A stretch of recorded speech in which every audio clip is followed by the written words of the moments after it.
السلام عليكم ورحمة الله وبركاته. الحمد لله رب العالمين والعاقبة للمتقين ولا عدوان إلا على الظالمين والصلاة والسلام على سيد الأنبياء المرسلين نبينا محمد وعلى آله وصحبه ومن تبعهم بإحسان إلى يوم الدين أما بعد.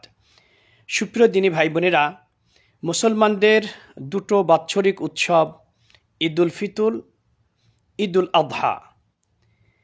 ঈদুল ফিতর এক মাস সিয়াম ব্রত পালন করার পর শাওয়াল মাসের প্রথম তারিখে ঈদুল ফিতর মুসলমানরা উদযাপন করে। ঈদুল ফিতরের ঠিক 2 মাস 10 দিন পর ঈদুল আযহার আগমন ঘটে। ঈদুল আযহা একটি গুরুত্বপূর্ণ দিন।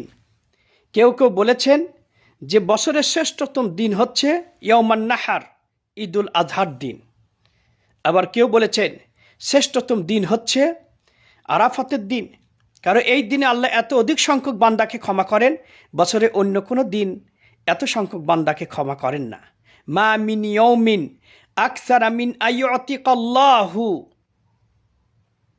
আবদাহু মিনান নার মিন ইয়াউমি আরাফা ফাইন্নাহু ইয়াদনু সুম্মা ইউবাহি বিহিমুল মালাইকা ফায়াকুল মাযা আরাদা হাউলা।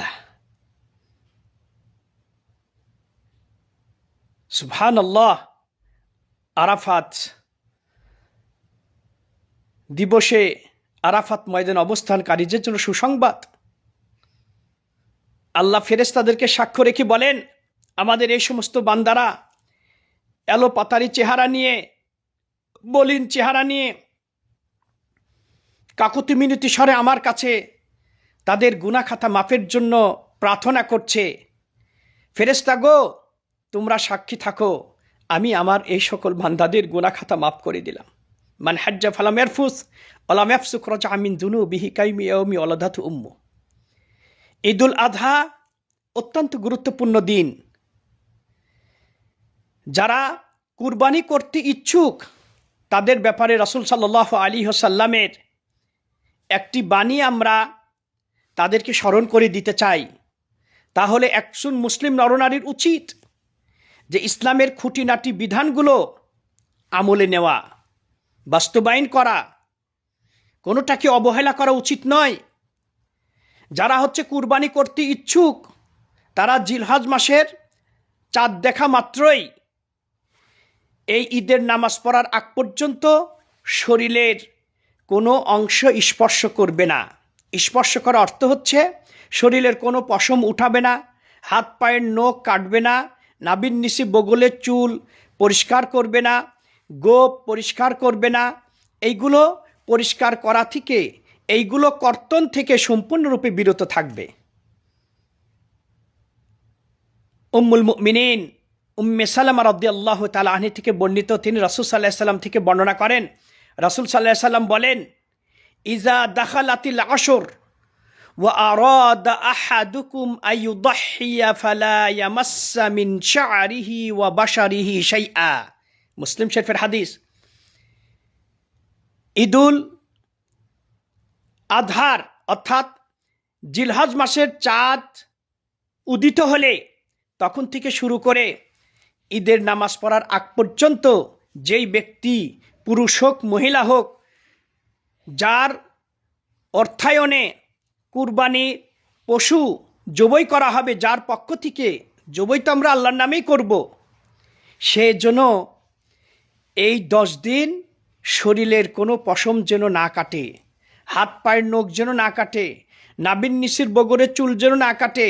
এক কথায় শরীরের কোনো অংশ যেন কর্তন ছাটা কাটা থেকে সম্পূর্ণরূপে যেন বিরত থাকে।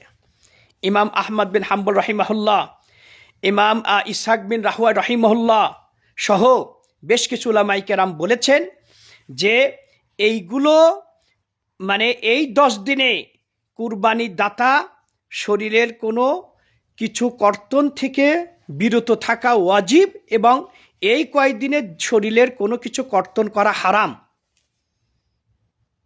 হারাম। একমাত্র বাড়ির যিনি প্রধান, যার টাকা দিয়ে কুরবানি আল্লাহর জন্য সম্পাদন করা হবে, একমাত্র ওই ব্যক্তি এর থেকে বিরত থাকবে। ফ্যামিলির অন্য অন্য মেম্বাররা এই আওতায় পড়বে না। এমনকি যেই ব্যক্তি অন্য কাউকে যদি কুরবানি করার দায়িত্ব প্রদান করে তার উপরেও এটা বর্তাবে না। একমাত্র যার অর্থায়নে কুরবানি করা হবে সে এইগুলো করা থেকে বিরত থাকবে।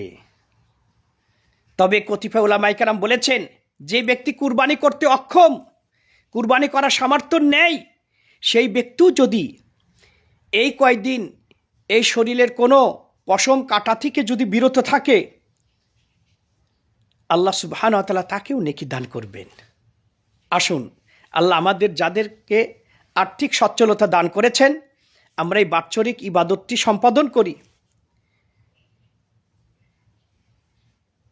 ওয়ালিকুল্লি উম্মাতিন জাআলনা মানসাকা লিয়াযকুরা ইসমাল্লাহ। আমি প্রত্যেক সম্প্রদায়ের জন্য এই কুরবানির বিধান প্রণয়ন করেছি। সুতরাং আমরা কুরবানি করব। মান ওয়াজাদা সাআ ওয়ালাম ইউযাহি ফালা ইয়াকরাবান্না মুসাল্লানা। যে ব্যক্তি কুরবানি করার সামর্থ্য রাখে, এত সত্ত্বেও যদি কুরবানি না করে, সেজন্য আমাদের ঈদগাহের নিকটেও না আসে, রাসূল সাল্লাল্লাহু আলাইহি ওয়াসাল্লাম বলেছেন। এবং অন্য হাদিসে রাসূল সাল্লাল্লাহু আলাইহি ওয়াসাল্লাম বলেছেন, বিদায় হজের দিন, ইয়া আইয়ুহান নাস, হে মানব সম্প্রদায়, প্রত্যেকের ফ্যামিলির পক্ষ থেকে উচিত যাদের আর্থিক সচ্ছলতা আছে তারা যেন কুরবানি করে। এই জন্য কতিপয় উলামায়ে কেরামের মতে কুরবানি যাদের সামর্থ্য আছে তাদের উপর কুরবানি করাটা ওয়াজিব। সুতরাং আসুন আমরা কুরবানি করি আল্লাহর নৈকট্য লাভের জন্য।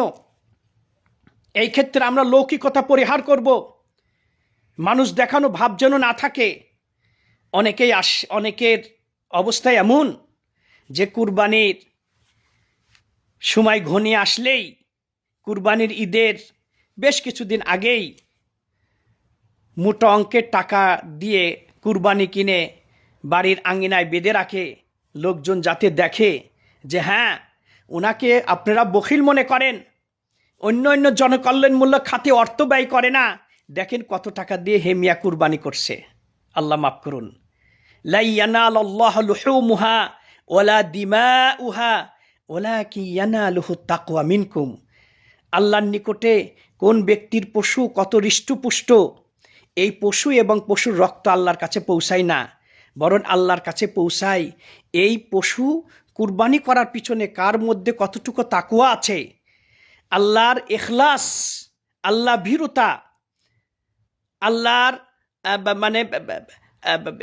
মানে একনিষ্ঠতা কতটুকু রয়েছে, এই দিকে আল্লাহ রক্ষা করেন। সুতরাং আসুন আমরা লোক দেখানো ভাব পরিহার করে ডাইন হাত দান করবে, বাম হাত যেন না জানে, আমরা অন্তরে ইখলাস সৃষ্টি করার চেষ্টা করি। আল্লাহ আমাদেরকে তৌফিক দান করুন।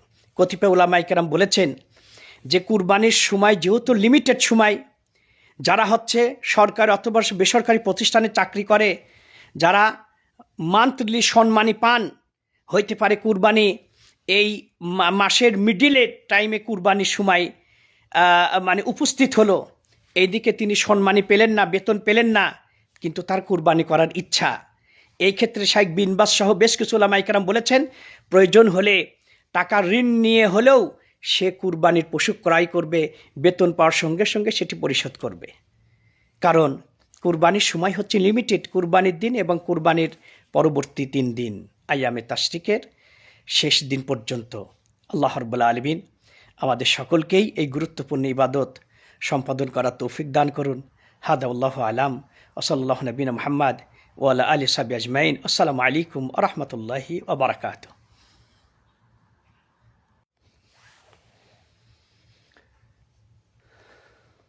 মাশাআল্লাহ, এক সৌদির বাসায় জুমাবারের সকালে নাস্তা করতে এসেছি। কত সুন্দর